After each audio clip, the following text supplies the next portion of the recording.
Hello, I'm Samantha Finley. I'm the National Creative Director for Toni & Guy, and today I'm going to be sharing with you some ombre and balayage tips. I love this technique inside the salon because it's a quick way to get an ombre and balayage feel. What I'm going to be doing is utilizing 3 colors today. I have a dark, medium, and light. This is really important whenever you're working with an ombre and balayage technique, using 3 colors because it really helps create a transition color. And so this technique we like to call kind of our diamond full, and we're going to weave highlights out as our paint-on pieces, and then the other elements of the hair left out, we're going to do an ombre color. We're using TG Copyright color, so any of you people that use TG Copyright color, we call it a 4/8/5. And that's my darkest shade. I want to create a lot of depth at the root area, and it's a beautiful color. And my medium color is a intense copper with a little bit of a subtle red. So in TG Copyright color, that is a 7/4/4 with 7/6. And both of my dark and my medium shades are both used with a 20 volume activator. And then my lightest color is going to be Lightener. I'm utilizing the TG Copyright True Light White, and I'm using a higher activator for this, so anytime you're using balayage or doing ombre, if you're using mesh strips or you're leaving it out of a foil, it's always best to up your activator. So I'm using the True Light White with a 30 volume. What we're going to be doing is touching up our ombre but changing the colors a little bit, like I discussed before. And we're going to work a technique that works at diagonals. So we have diagonal backs here and diagonal backs here, and we're going to work a textured weave moving up, alternating the colors that we discussed before. And you can see ombre grows out really well, and she loves the technique. We're just going to bring it up and change the colors for her today.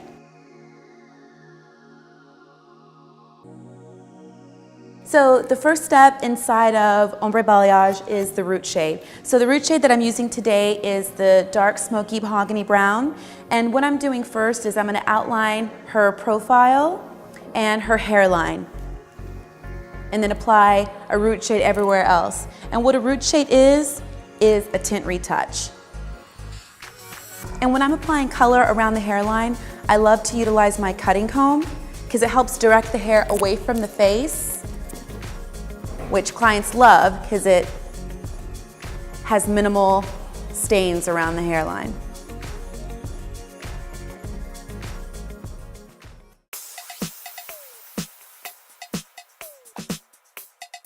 So I've completed the root shade, and now I'm going to go in and take my first sectioning pattern. So I'm going to go on the top of the head and create a diamond. And so what this diamond's doing is just incorporating the crown area that I'm then going to isolate.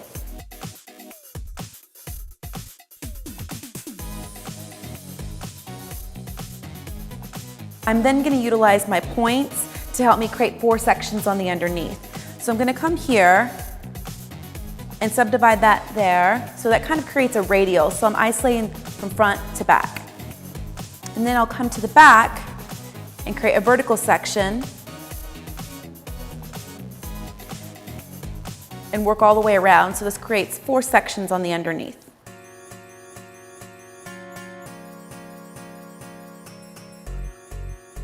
So I'm going to start in this back area by taking diagonal back sections, and then I'm going to take a textured weave off the top of this section. And I'm going to repeat this technique in both of my back sections. So you can see here, I like to comb my root shade out to help blend. And then I'm going to have a deep section, and that's fine because I want to create some contrast. So I'm going to take a weave that's approximately 4 to 6.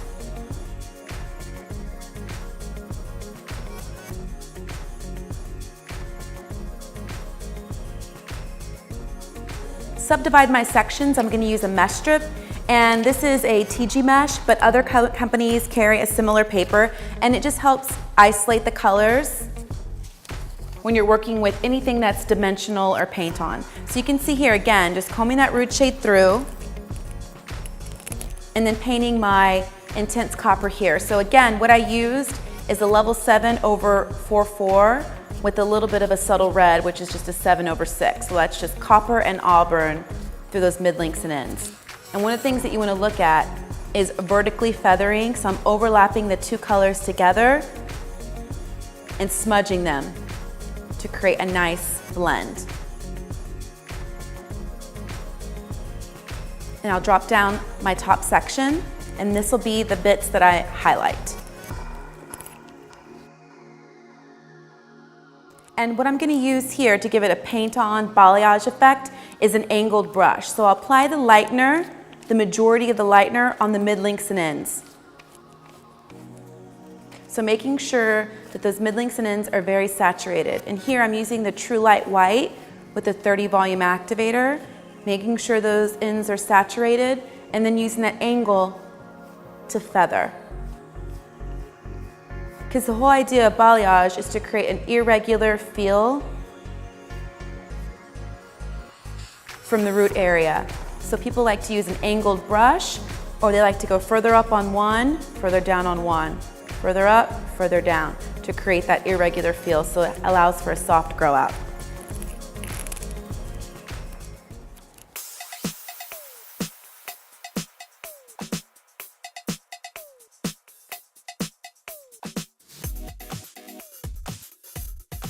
So I continued the pattern alternating my shades, and I repeated this technique on both sides. And so now I'm moving around to the front, and it's going to be a little different in the front area because of the fringe. So I'll start with the diagonal back here, and then I'll have a diagonal back here, staggering it to detail the fringe area. Now I'm going to begin the same pattern around the front area. And something to think about when you're working this area, sometimes it's hard to get the product to stick, or the hair to stick to the mesh. So what I like to do is apply a little product to the mesh, and then it helps the hair adhere to it. And so that allows for a clean application.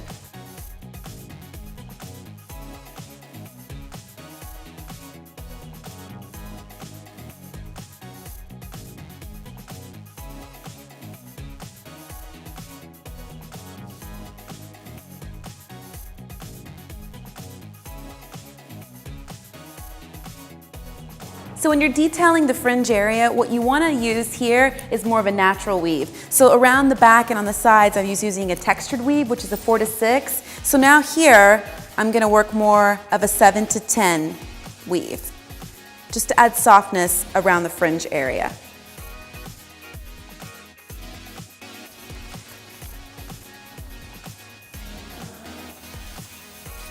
You can see my diagonal here and then my diagonal in the fringe. And now I'm going to make sure that I marry those two together. So I'm going to take a diagonal slice in between both, creating kind of a bricklay pattern. And then I'll continue in the same motion as I did in my back two sections. And then I'll repeat the same technique on the opposite side.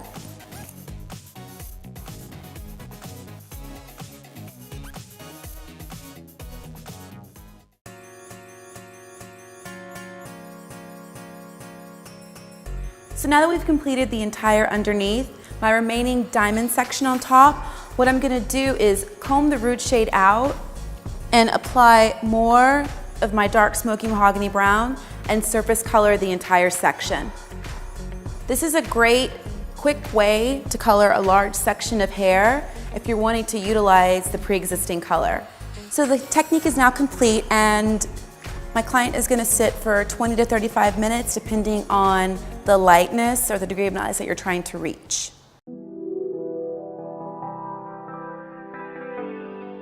So this is the finished look. I've completed my ombre and balayage technique, and through here you can see the darker color we put at the root area and the copper and the blonde tones throughout, and you can see how we have the ombre feel and also the balayage feel, so it gives a great combination and a soft transition from dark to light.